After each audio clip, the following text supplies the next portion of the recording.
James Ellis and Juli Madacey here from Fabulous Beyond 40 with the very first episode of our new podcast, Empower Your Menopause. And one thing that we advise all our clients to do when they're looking at bettering their lives is to appreciate the fact that sometimes you've got to get messy. And we've certainly done that over the last couple of days. First of all, I've had COVID for the last 3 days, so I may be coughing and spluttering a little bit. Second of all, we wanted to do this live, and we were going to do it on YouTube, streaming live into YouTube, and then realised that we set the parameters on our new YouTube channel too late to go live in time for us to do it live, and so we're having to pre-record the podcast, although we are pre-recording it as though it's live. And then Julie's just come on to join me in my fancy podcasting software, and we've realised there's a little bit of echo going on in the background, and we don't know whether we'll be able to cancel that by the time we put it out. But what we are going to do is just jump in anyway and talk about the menopause, because as we said, sometimes you just have to jump in, get your feet wet, and either literally sink or swim somewhat. So without further ado then, Juli, do you want to tell us a little bit, or tell our listeners a little bit, about what your views are of the podcast, why we wanted to do it, and what you think it can bring to people who are listening? Yeah, of course. It's menopause is such an interesting phase of life, and I've been through it myself, so I can appreciate some of the things that are involved. You know, we get the talk before we hit puberty.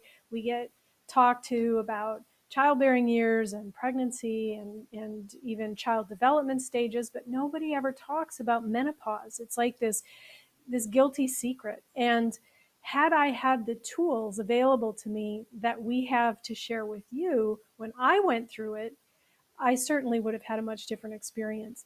James has dedicated a lot of time and study to this with his clients as well. Together, we have a really deep health, holistic philosophy that we need to share with people and women going through this phase of life, because we don't want them to have this negative experience. There's a lot of things that you can do to empower yourself to prepare, and even if you're in the throes of it and you're battling a few things, you can change how that experience is for you with the right guidance. And we wanted to be able to give you that kind of guidance because we haven't found it elsewhere, as a tool to share with our clients. So we're making one. Yeah, it's interesting because I remember my first experience of learning about the menopause was when I was a little boy, and my mum then would have been in her early 40s, mid 40s, going through, I suppose, what today would be recognised as perimenopause. Nobody even knew what perimenopause was back in the 1970s, right? You just suddenly hit a day and everybody said, right, she's in the change. That was the sort of like language that was used. She's in a change of life. And my mum and her friends used to talk about it in quite hushed tones. You know, it wasn't something that we're comfortable with speaking about in the open. And I think although that has changed over the last few years, I think it is becoming something that is talked about more in the open now. I think a couple of areas that are really lacking in are, first of all, from a conversation point of view,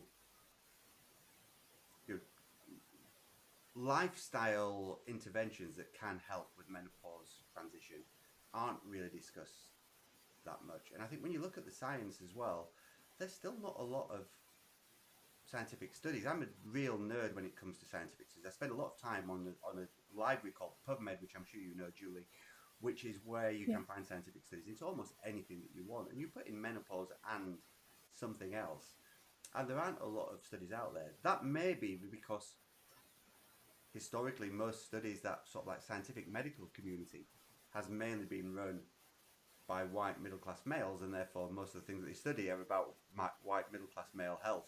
I don't know if that's the case or not, but I'm assuming that it probably is. I think from my point of view, one of the things that I'd like to just get across to people is that where we can be, we will always be evidence based on anything that we talk about and any recommendations that we give. Our hope is for this podcast to become a space where we can talk about it openly, probably more relaxed, in a more relaxed manner, or a more chatty manner than we can do in other media. Your social media is all very snappy, quick, isn't it? 3 points, 3 things you can do today to change your menopause transition level. Or in some quite in-depth coaching is another way that we talk about it a lot, whereby we have our membership where we do hour-long sessions with them. We have our one-to-one clients where we do hour-long sessions with them and get really deep into the into the long grass when it comes to what's going on. But then sort of more not light-hearted, because it's not really always a light-hearted subject. In fact, it's often not a light-hearted subject, but in a sort of like more relaxed way, and obviously inviting anybody who's got any questions or any queries or comments about what we talk about to actually put those to us, and we will always answer them in our next episode as and when we can. For sure. And I think, there is more talk about menopause these days, but I also would caution people, caveat emptor, as they say, buyer beware, because a lot of the free advice you get on the internet and on social media is worth exactly what you've paid for it. Someone may have their own experience, but not have the education behind it and the science knowledge behind it to back it up. And that's why, like James said, I think it's really important that we share with you facts and data, but not in a facts and data dry science paper kind of way, in a real experiential kind of way that we go through with our clients. That certainly, as a woman, I experience personally, that we have the background to support, because you need to know the information you're getting is valid and useful. And we certainly would never recommend something that hasn't been shown to work or doesn't have some kind of support behind it. It's interesting that the buyer beware comment that you just made. I was doing some research into for one of our presentations on um, probiotics yesterday, and I googled things to look out for when buying probiotics, and the number one article that came up had the top 5 things to look out for when buying probiotics, and then their top 5 probiotics to buy. Their top 5 probiotics to buy were all by one company, because the original blog piece had been written by the company that produced the probiotics in the first place.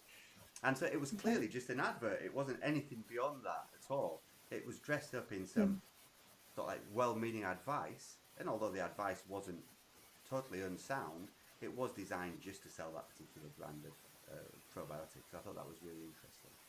So I suppose the next thing to do would be to tell people a little bit more about ourselves, because people don't know who we are. Why should they trust us? Why should they come and listen to this podcast? We do have a lot of people within our community, but I'm sure there'll be people who listen to this who've never seen or heard from us before and don't know who Juli and James are, what Fabulous Beyond 40 is, and what the heck we do. So, Juli, do you want to share a little bit about your background? How did you become a health coach? What brought you into this? And why, out of all the areas that you could coach health in, why menopause? Yeah, I'd love to. My health journey actually began at a young age. When I was 19, I lost my mother to cancer, to melanoma, and we had some experiences with her in her cancer journey. We worked with a naturopathic doctor who did wonderful things for her. And melanoma doesn't usually go into remission, but hers did, by following natural protocols that involved very careful dietary interventions, um, lifestyle interventions. And it wasn't until we got away from those things later on that the cancer came back and she ultimately passed away. And it really stuck in my mind about how important this was. So health to me was always a hobby. I studied all about nutrition and exercise, and I was a bit of I was a competitive athlete in my youth, and I've always stayed very active through most of my life. And then in my 30s, I started to have my own health challenges. And I was losing my hair, my skin was really dry, I had no energy, I was gaining weight. As a matter of fact, at one point in 3 months, I put on 50 pounds without changing much about my diet. And my doctor said, this is just a normal part of aging. And I thought, no, I don't agree with that. So I finally decided to take measures into my own hands, see a holistic doctor, and he was able to find that I had an autoimmune issue called Hashimoto's, which is an autoimmune condition of the thyroid. And I started to feel amazing, and I thought, wow, I want to be able to help people feel like this. Meanwhile, I'm in the midst of a 25-year corporate HR career, and I started studying this. He recommended schools to me, and I became certified as a holistic health practitioner, which is holistic nutrition, aromatherapy, and I'm also a master herbalist. And that got me really passionate about the whole idea of health coaching. So fast forward to 10 years ago, when we had the opportunity to relocate to Italy from the US, I thought, I'm leaving behind HR, and what do I want to be when I grow up? And I dove in deeply to additional study and certifications and a more continuation of my health journey, because that was right at the time when I hit menopause. And I was so passionate. I have always been so passionate about the idea of health coaching. When I saw the opportunity to specialize in menopause coaching and help women through this part of their journey, I thought that is what I have been called to do, because I remember my own experience being those hot flashes. I was convinced were solely responsible for global warming. It was a really difficult journey for me. I thought I was losing my mind. There were so many things going on, and I had no idea that it had to do with menopause, and neither did my doctors. And not out of malice or negligence, they're just not educated about these things. So there wasn't this information available. And now that we are able to do this and to serve women who especially before the throes of menopause and really deep into perimenopausal symptoms, it's a beautiful time to jump in and start thinking about choosing your journey and getting the support you need so that you don't have to have the kind of experience that I did. So that became my mission now. It's interesting because almost every health coach that I know, or every nutritionist, or anybody who works in the sort of like lifestyle medicine industry, if you like, have similar stories when it comes to their, if you like, what Marvel would call their origin stories. Yeah, so and they tend to involve something happened to a parent, or they had their own personal transformation, or often both of those things at the same time. So similar to you, Julie, when to cut a long, not cut a long story short, let me start from the beginning actually. This is my second career. I was a journalist previously. I was a journalist for many years. I worked in London for a newspaper called Metro, which at the time was a new newspaper in the UK. And just after I got there, we had a health editor who came from Australia, and he quit. And the editor looked around the newsroom and he said, does anybody want to be the new health editor? And I stuck my hand up and said, yes, please. Well, I might have been a really, really good journalist, but I was probably the worst health editor the UK newspaper industry ever knew, because I never practiced anything that I wrote about at all.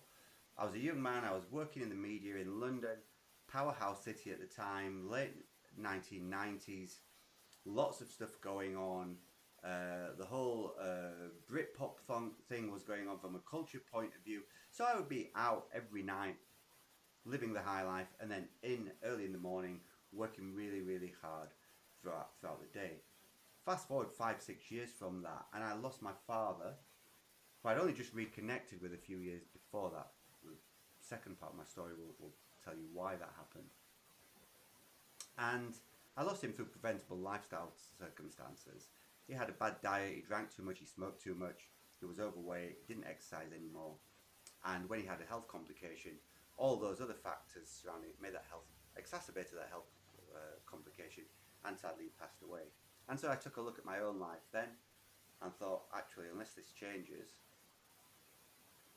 I'm going to end up going the same way. And so I took me a while, but I quit smoking, I quit drinking, I enlisted the help of a personal trainer and a nutritionist, and lost a load of weight and started to feel much, much better about myself.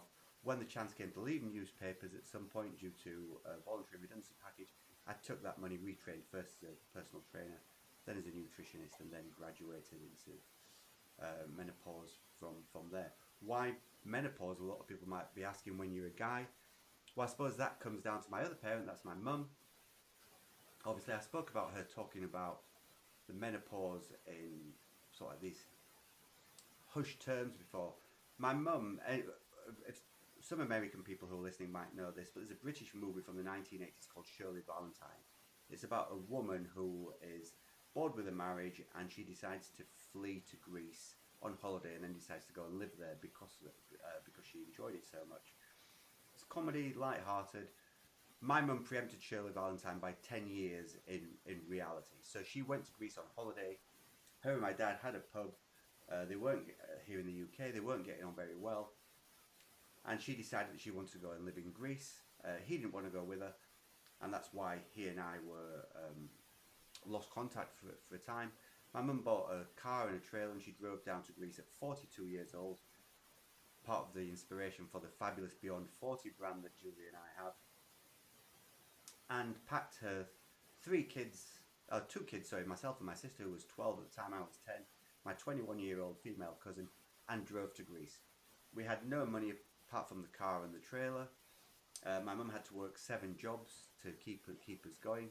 My sister and I went to Greek school when we couldn't speak Greek, and then to an English school when we could speak Greek, really counterintuitively, because she had no money to put us to an English school when we first got there. And to make ends meet, we often lived in a house where my mum she did bar work and she did restaurant work, serving on tables and everything. Some of the other expat women who lived in Greece ended up coming and living with us so they could share expenses. So there was me there as a solo boy in a house that was always full of women. I was watching an episode of Suits last night, and it made me laugh, and I thought I'd reference it today. There's a character in there, and he said, when I was growing up, I couldn't swing a cat without hitting a forthright, empowered woman. And that was like my childhood. And then fast forward to today, I've got I'm married, so I've got a wife. We've got twin daughters. I want life to be more empowered for them as they're getting older, so that women's rights, health rights, are more looked after. I've got 3 stepsisters. I've obviously still got my mum. I've got my stepmum. I've got my real sister. I've got 3 sister-in-laws. I've got 2 mother-in-laws. So I'm still surrounded by all these incredible women, and I'm the sole male amongst all that. For some reason, when I changed my career from being a journalist to being a health coach and a PT, all my clients have always been women 35, 40 and above. So there's some connection there, some migration there. I don't know quite what it is, but it turned out that as I moved forward in my career, I got less and less male clients. The few male clients that I did have all dropped off, and so I ended up with a lot of female clients who were all hitting this perimenopausal stage at the same time. They wanted to know more. They started asking me more about it. Did I know anything about it? Could I help them with it? And that's kind of how it grew for me. So it was a really sort of like an empowered transition, if you like, for myself as well as for my clients. So hopefully that's probably a little bit longer than Julie's intro, but hopefully that gives you a little bit more of an idea about why I got into this. So Julie, why don't we start by getting straight into the nitty gritty then? Why don't you talk a little bit about what menopause is, and let's try and set a really basic stall out. What is the menopause transition? How long does it last for? What's the average age that women get to? What are the symptoms? Let's talk about some of those things. Sure. And I think this is a really important piece, because I know even in social media, sometimes people see, oh, menopause, that has nothing to do with me, and they sort of scroll by. But the truth is, menopause in one way or another affects every single person on this planet, unless you're a monk living on a mountaintop and you've never seen a female human being before. If you have or have ever had functioning ovaries, you will experience menopause. If you don't have and have never had functioning ovaries, you will know someone, be related to, or associated with someone who is going to go through menopause. So it really is important for all of us to have a better understanding. The other thing is that a lot of people think menopause is a health condition, or they treat it that way, or that it's something you get over. And so we're here to dispel some of those myths and misconceptions. The truth is that menopause itself is one day. When you've gone 365 days without a menstrual cycle, the next day your ovaries get to have a retirement party and you are officially in menopause. Everything leading up to that, usually it's about up to 10 years before that menopause day. What leads up to that is called perimenopause. And that's when your ovaries start to fluctuate in the amount of estrogen they produce. Your hormone levels are kind of going up and down. You're still in your childbearing years, but your body is starting to change and shift to prepare itself for the menopause transition. So that can happen.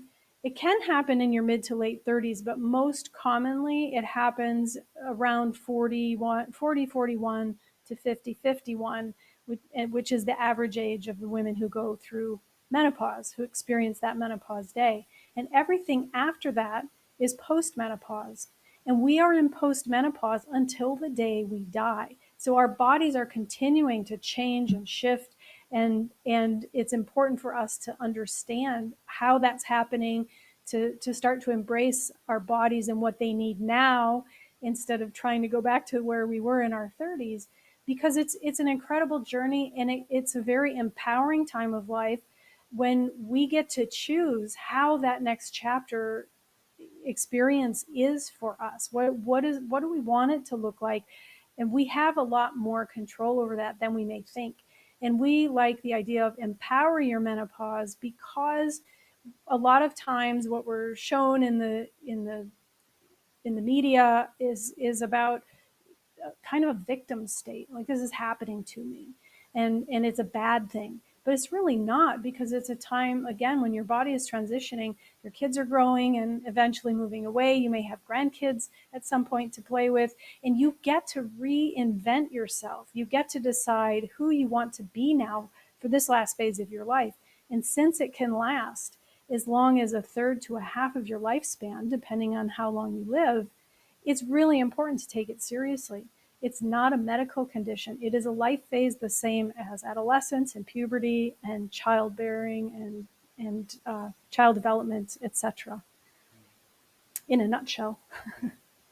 It's interesting, isn't it? Because that fluctuation of sex hormones is what causes most of the symptoms, the common symptoms that we know about: hot flushes, night sweats, brain fog. Um, but the two things I think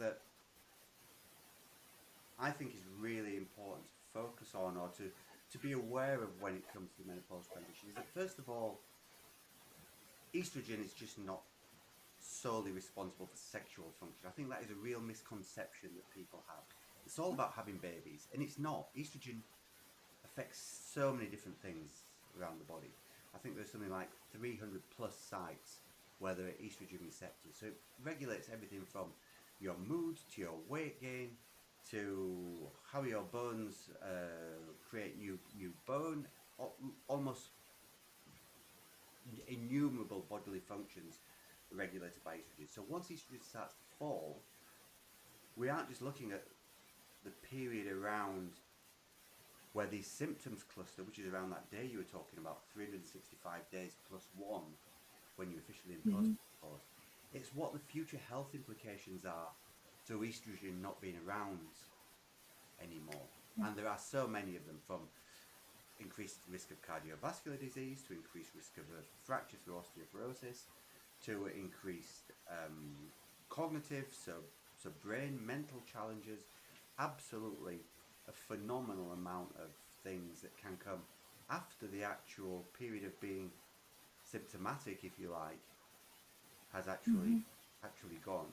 And I think that is something that isn't really made clear to people. It's not just about the period of perimenopause or the few years after the day of menopause, whereby things are challenged by what happens physically during the menopause transition, but actually what happens for the rest of your life as a result of the fluctuation in estrogen. I read an interesting study recently, because someone came to me with respiratory issues, and the specialist they saw said that this could in no way be related to menopause, but she'd never had allergies or asthma before then, and it shows that there are estrogen receptors in the lungs. So it absolutely has an effect. Yeah. Yeah. And some of the symptoms can be really random, and that's why a lot of times doctors will kind of just tell you it's a normal part of aging because they just don't understand.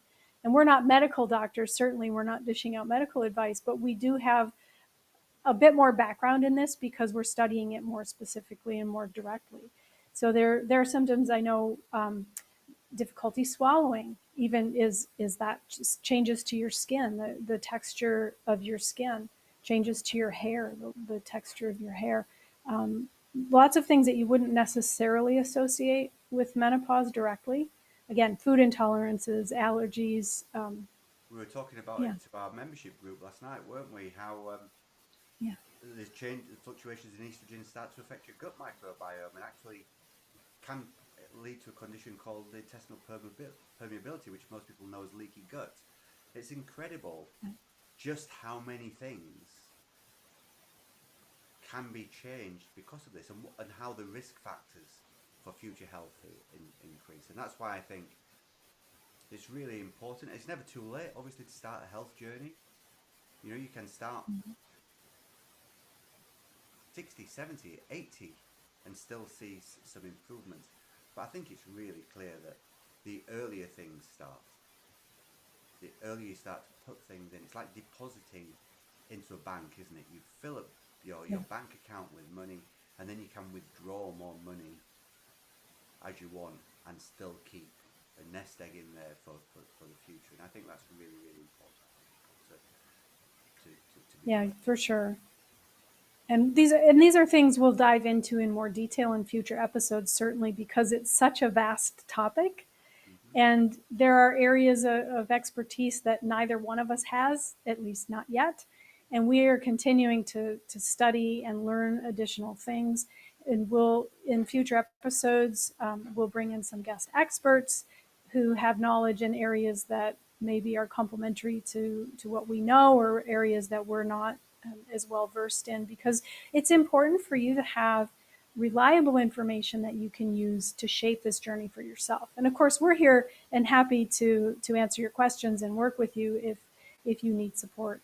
So, And we're coming up to the end of our half hour wow. designated time limit. So I don't know whether there's anything, Julie, that you want to add that we've not covered in this first episode, just to give people a little bit more background, or anything else that you want to talk about before we close things up.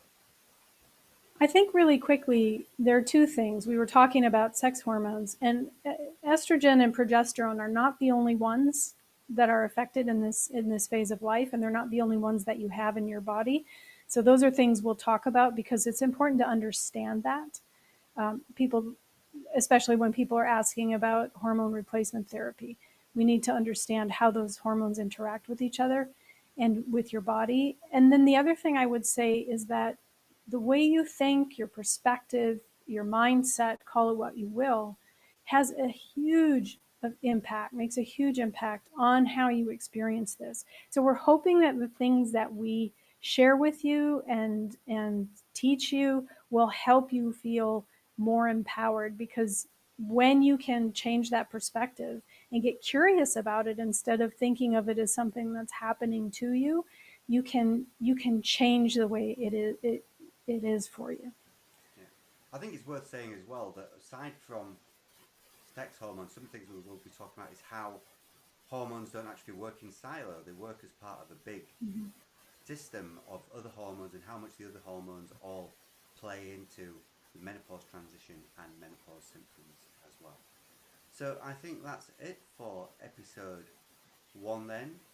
Safe for us to say we've been James and Julie from Fabulous Beyond 40, the first episode of Empower Your Menopause. Stay fabulous beyond 40, and we will see you next time. Thanks for listening.